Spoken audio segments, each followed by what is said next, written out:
എടോ, ഈ കുട്ടികളെ തന്നെ ആദ്യം കണ്ടപ്പോഴേ ചോദിക്കണമെന്ന് വിചാരിച്ചതാ. എങ്ങനെ തന്റെ ഈ വന്ന് വിട്ടു?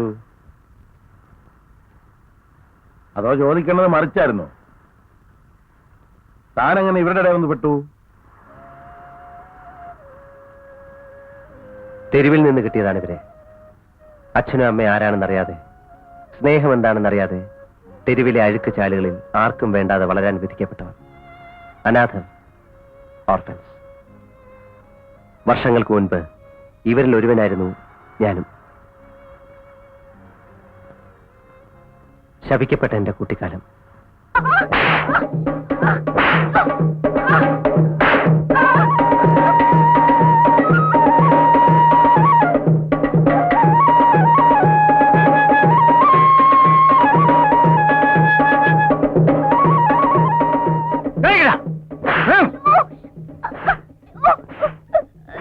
ആ മനുഷ്യൻ എന്റെ ആരുമായിരുന്നില്ല.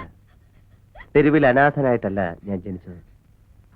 ഏതോ ഒരു നാട്ടിൽ സുഖവും സന്തോഷവും നിറഞ്ഞ ഏതോ ഒരു വീട്ടിൽ നഷ്ടപ്പെട്ടുപോയ മകനെ ഓർത്ത് എന്റെ അച്ഛനും അമ്മയും ഇപ്പോഴും കരയുന്നുണ്ടാവും.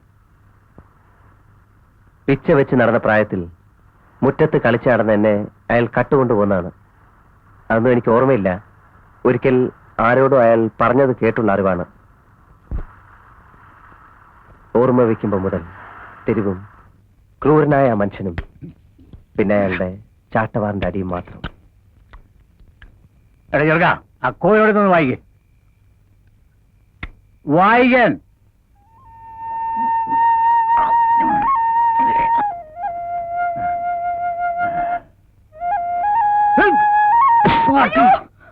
നിന്നെ ഞാൻ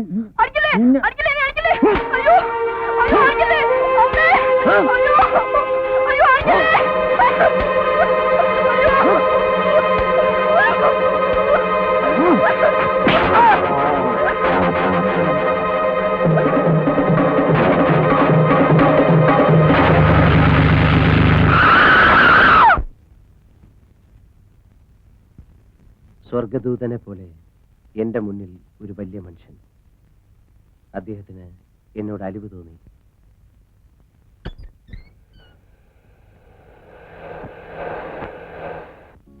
ആ വലിയ മനുഷ്യൻ എന്റെ രക്ഷകനായി. ഓർമ്മ വയ്ക്കും മുമ്പേ നഷ്ടപ്പെട്ടുപോയ സ്നേഹവും വാത്സല്യവും എല്ലാം അദ്ദേഹത്തിലൂടെ എനിക്ക് തിരിച്ചു കിട്ടി. സ്നേഹിക്കാനും സ്വന്തമെന്ന് അവകാശപ്പെടാനും അദ്ദേഹത്തിന് ആരുമുണ്ടായിരുന്നില്ല. വർഷങ്ങൾക്ക് മുമ്പേ ഭാര്യയുമായി പിണങ്ങിപ്പിരിഞ്ഞ് ഒറ്റയ്ക്കായിരുന്നു ജീവിതം. ആ ഏകാന്തമായ ജീവിതത്തിലേക്ക് ഒരു കുരുന്ന് വെളിച്ചം ഞാൻ. അദ്ദേഹം എന്നെ മോനെ എന്ന് വിളിച്ചു. അന്നു മുതൽ ഞാൻ അദ്ദേഹത്തിന്റെ ദേവിക്കുട്ടനായി.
ജനിച്ചതെന്താണെന്നറിയില്ല. തെരുവിൽ നിന്നും എന്നെ കണ്ടെടുത്ത ദിവസം അതെന്റെ ജന്മദിനമായി.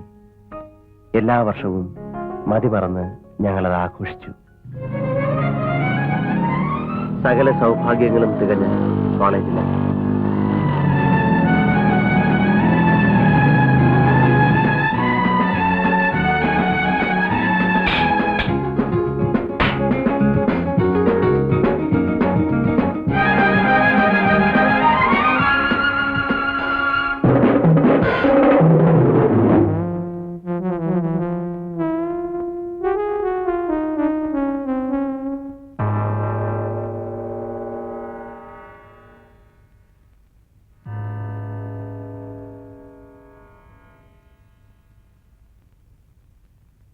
friends, Romans, countrymen, lend me your ears.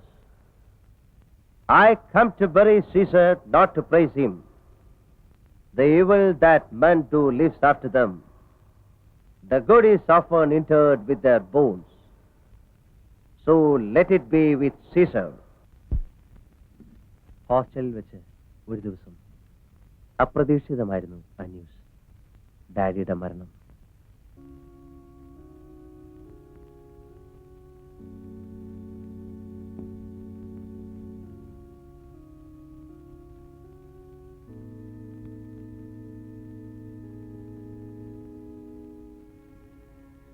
എല്ലാ സ്വപ്നങ്ങളും എല്ലാ പ്രതീക്ഷകളും അതോടെ തകർന്നു.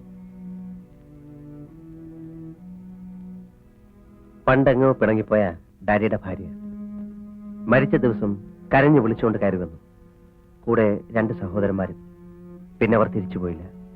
ജീവിച്ചിരിക്കുമ്പോൾ ഡാഡിയുടെ ഒരേ ഒരു ദുഃഖം തന്നെ മനസ്സിലാക്കാത്ത, തന്നെ സ്നേഹിക്കാത്ത ഭാര്യയെ ഓർത്തായിരുന്നു. ഡാഡിയുടെ പണത്തോട് മാത്രമായിരുന്നു അവർക്കെപ്പോഴും താല്പര്യം. ഡാഡിയുടെ സ്വത്തുക്കൾ ഓരോന്നായി അവരും സഹോദരന്മാരും കൈവശപ്പെടുത്താൻ തുടങ്ങി. തോമസ് എബ്രഹാമിന്റെ വളർത്തുമകൻ ആ വീട്ടിൽ ആരുമല്ലാതായി.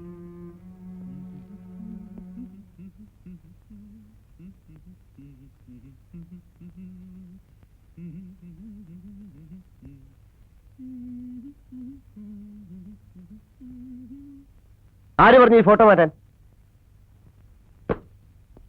താനാരാ ചോദിക്കേ? ഇത് ഡാഡിയുടെ മുറിയാ. തനിക്ക് തോന്നിയ ദിവസം കളിക്കുന്ന സ്ഥലമല്ല. ആണോ? എന്നാലേ ഇന്നു മുതൽ എന്റെ മുറിയാ. ഈ മുറി വൃത്തിയാക്കാൻ ഞാൻ സമ്മതിക്കില്ല. താൻ പോ. പോകാൻ മനസ്സില്ലെങ്കിലോ? ഇവിടെ കയറി ഭരിക്കാൻ താനാരുവാ? ഇതെന്നെ അളിയുന്ന വീടാ. എനിക്കിഷ്ടമുള്ളത് ചെയ്യും.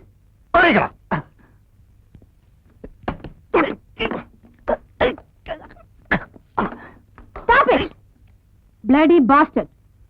കണ്ട തെണ്ടികൾക്ക് കയറി അധികാരം കാണിക്കാനുള്ള സ്ഥലമല്ല. എന്റെ വീടാ ഇത്. അവൻ ഇഷ്ടമുള്ള പോലെ ചെയ്യും. ഇറങ്ങി പോടാ ഇവിടുന്ന്.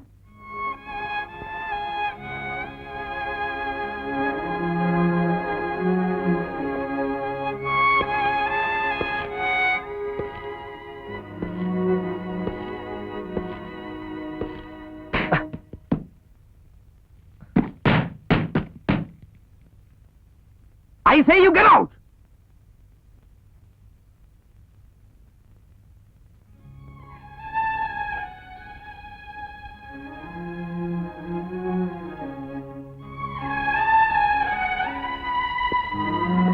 അതുവരെ അനുഭവിച്ച സൗഭാഗ്യങ്ങളെല്ലാം വെറുമൊരു സ്വപ്നമായിരുന്നു എന്ന് കരുതി ആശ്വസിക്കാൻ ശ്രമിച്ചു.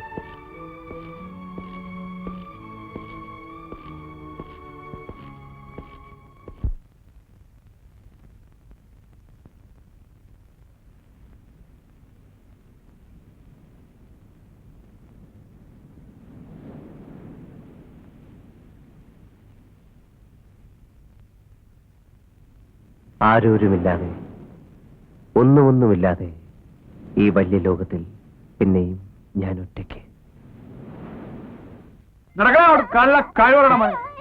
കൊച്ചിലെ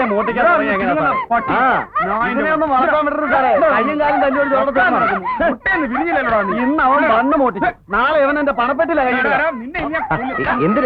എന്തിനാ ഇങ്ങനെ തല്ലുന്നത്? കൊച്ചുകുട്ടിയല്ലേ?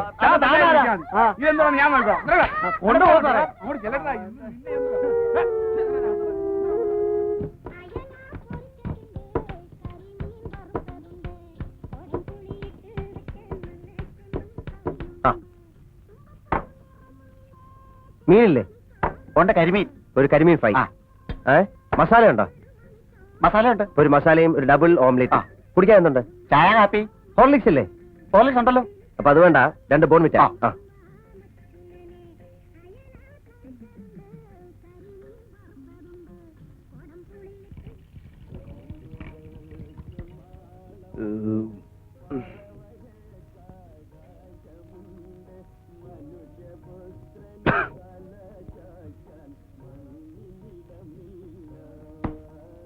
₹37.50. വളരെ ചീപ്പാണല്ലോ. അതെ അതെ.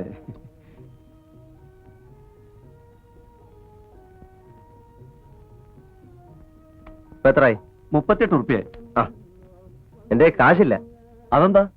കാശില്ല. കാശില്ലാണ്ട് പിന്നെ? കാശില്ല എന്ന് പറഞ്ഞാൽ കാശില്ല. ഇനി ഉണ്ടെങ്കിലും തരാൻ മനസ്സില്ല. മനസ്സില്ലെന്നോ? മനസ്സില്ല. വിളിയണോ എന്റെ പോലീസിനെ? വിളിക്കാൻ. നിന്നെ ഞാൻ ഇതിനു മുമ്പ് കണ്ടിട്ടുണ്ടല്ലോ, ഇല്ലേ? ഉവ്വ്. എവിടെ വെച്ചാ പറയടാ.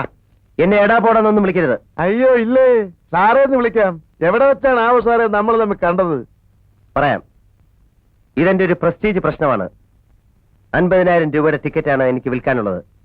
ഒരു നശിച്ച ഫുട്ബോൾ ടൂർണമെന്റ്. ഒരു 5,000 രൂപയുടെ പേട്രൺ ടിക്കറ്റ് സാർ എടുത്ത് എന്നെ ഒന്ന് സഹായിക്കണം. എന്റെ ഡാഡിയുടെ മുൻപിൽ പഞ്ചപുച്ഛമടക്കി നിങ്ങൾ ഇതും പറഞ്ഞ് കെഞ്ചുമ്പോൾ ഞാനുണ്ടായിരുന്നു ഡാഡിയുടെ തൊട്ടടുത്ത്. ഇനിയും മനസ്സിലായില്ലെങ്കിൽ പോലീസ് ക്ലബിന്റെ വാർഷികത്തിനും നിങ്ങൾ ഏറ്റെടുക്കുന്ന ഓരോ കുരിശിനും കൈയയച്ച് സഹായിച്ചിരുന്ന ഒരു പാവം പണക്കാരനുണ്ടായിരുന്നു ഈ നാട്ടിൽ. Thomas Abraham. Do you remember him? Mister Thomas എബ്രഹാമിന്റെ മകൻ? മകനല്ല, വളർത്തു മകൻ. ആ, താൻ പൊയ്ക്കോളൂ. സോറി സാർ, ഞാൻ പോയില്ല. ബിഷപ്പ് സഹിക്കാഞ്ഞിട്ട് ഒരു ബന്ന് മോഷ്ടിച്ചതിന് ഒരു പാവം ചെറുക്കനെ നിങ്ങളുടെ ആൾക്കാർ ഇവിടെ പിടിച്ചുകൊണ്ടുവന്നിട്ടുണ്ട്. ഞങ്ങൾ രണ്ടുപേരും ചെയ്ത കുറ്റം ഒന്ന് തന്നെയാണ്, മോഷണം. തെരുവിൽ കിടക്കുന്ന ഏതോ തെണ്ടിച്ചെറുക്കൻ, അതുപോലെയാണോ താൻ? ഒരിക്കലുമല്ല. എനിക്ക് തോമസ് എബ്രഹാമിന്റെ മേൽവിലാസം ഉണ്ടല്ലോ. ഒരു ബന്ന് കെട്ടതിന് നിങ്ങൾ അവന്റെ പേരിൽ കേസ് ചാർജ് ചെയ്ത് കോടതി കയറ്റുമോ? ഇല്ല. ഇവിടെ തെളിയാതെ കിടക്കുന്ന ചിലർ മോഷണങ്ങൾ കൂടി ആ പാവത്തിന്റെ തലയിൽ വെച്ച് കെട്ടും. കോടതി അവനെ ദുർഗുണ പരിഹാര പാഠശാലയിലേക്ക് അയക്കും. അവനേക്കാൾ വലിയ കള്ളന്മാരുടെ നടുവിലേക്ക്. ഒടുവിൽ ഒരു പെരും കള്ളനായി അവൻ പുറത്തിറങ്ങും. താൻ ഈ ഫിലോസഫി ഒന്നും പഠിപ്പിക്കാൻ നിൽക്കണ്ട. മിസ്റ്റർ തോമസ് എബ്രഹാമിന്റെ കെയർ ഓഫിൽ തന്നോട് എനിക്ക് സിമ്പതിയുണ്ട്. You can go. ആ പയ്യനെ എന്ത് ചെയ്യണമെന്ന് ഞങ്ങൾ തീരുമാനിച്ചോളാം. സോറി സാർ, ഞാൻ ഇവിടെ നിന്ന് പോകണമെങ്കിൽ അവനെ കൂടി വിടണം.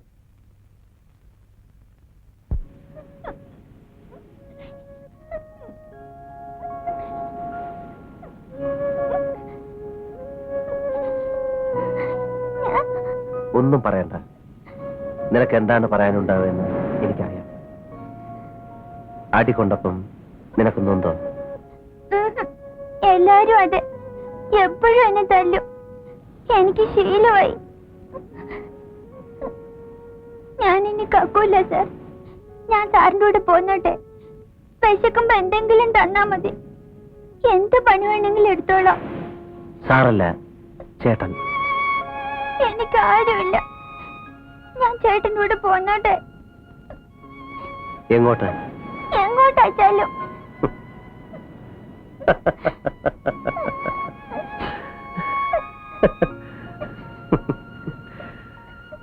നിന്നേക്കാളും വലിയ തെണ്ടിയാടാ ഞാൻ. വലിയൊരു തെണ്ടി.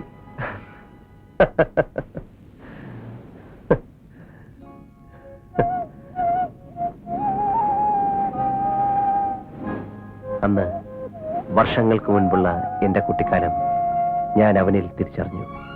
അതായിരുന്നു തുടക്കം.